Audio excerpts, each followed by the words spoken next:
Мейірім жайлы сөз қозғамас бұрын барлығына ортақ үш жақсыдан бастауды жөн көрдім.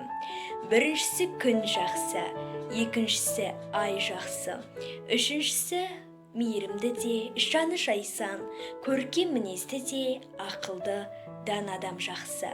Енді бұлардың әрқайсысына жеке-жеке тоқталсақ, күн айналамызға, адамзатқа, табиғатқа нұрын шашып тұрады.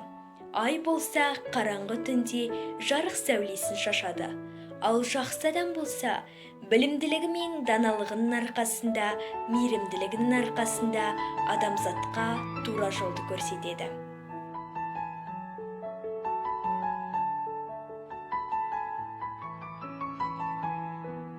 Мейірімділік адамның өзге біреуге жылылығын, ізгі ниеті мен лебізін білдіру көрінісі.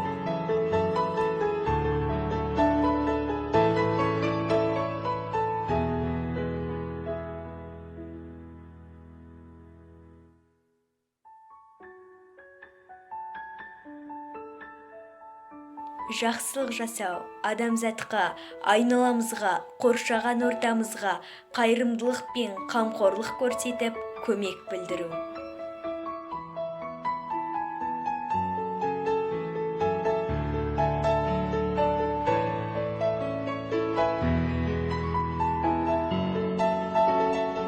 Адамдардың бір-біріне жиі жақсылық жасауы оларды достастырады және жақындастырады.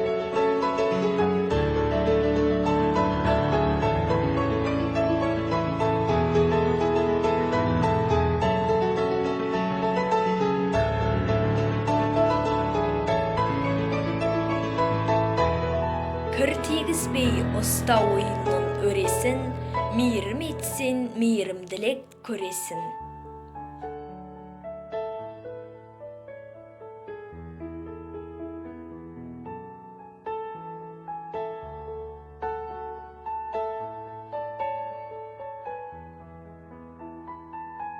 Адам баласынан мейірім қашса, жер бетінен жақсылық қашады.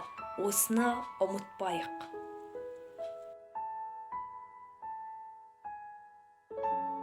Мейірімділік басқалардың игілігі үшін қамқор болу, көмек көрсету, бауырмалдық таныту, бір-біріне жақсылық жасау.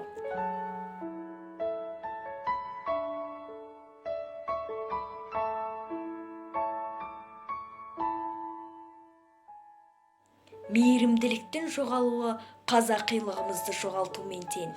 Біз қазақ, қандай заман, қандай алапат күндері болсын, бір-бірін сүйреген, тастамаған елдің ұрпағы емес пе едік. Ал бүгін еліміз аман, жұртымыз тыныш кезде, неге бір-бірімізге мейірімділік көрсетпейміз? Біз мейірімділік арқылы бойымызға адамгершілік, ізгі ниеттілік, жанашырлық, сыпайылық сияқты қасиеттерді сіңіреміз.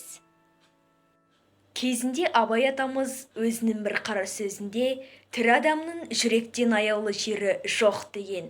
Сондықтан да әрбір адам баласының бойында адамшылдық қасиеті болуы тиіс.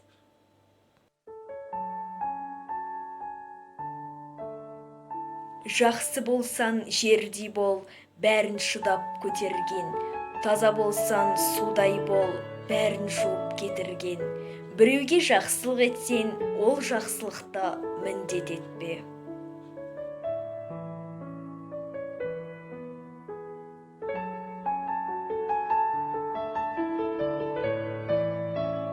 Мейірім бер қымбаттым жарылқама, берме маған жауыздықтың семсерін.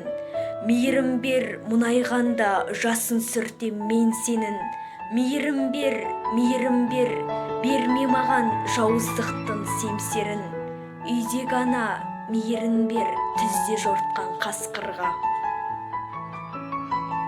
Мен бұл бейнелеу арқылы әрбір адам баласы айналасына, адамзатқа өз бауырым деп қамқорлығын көрсетіп, мейірім шапағатына бөленсе екен деген сенімдемін. Мейірім әлемді құтқарады.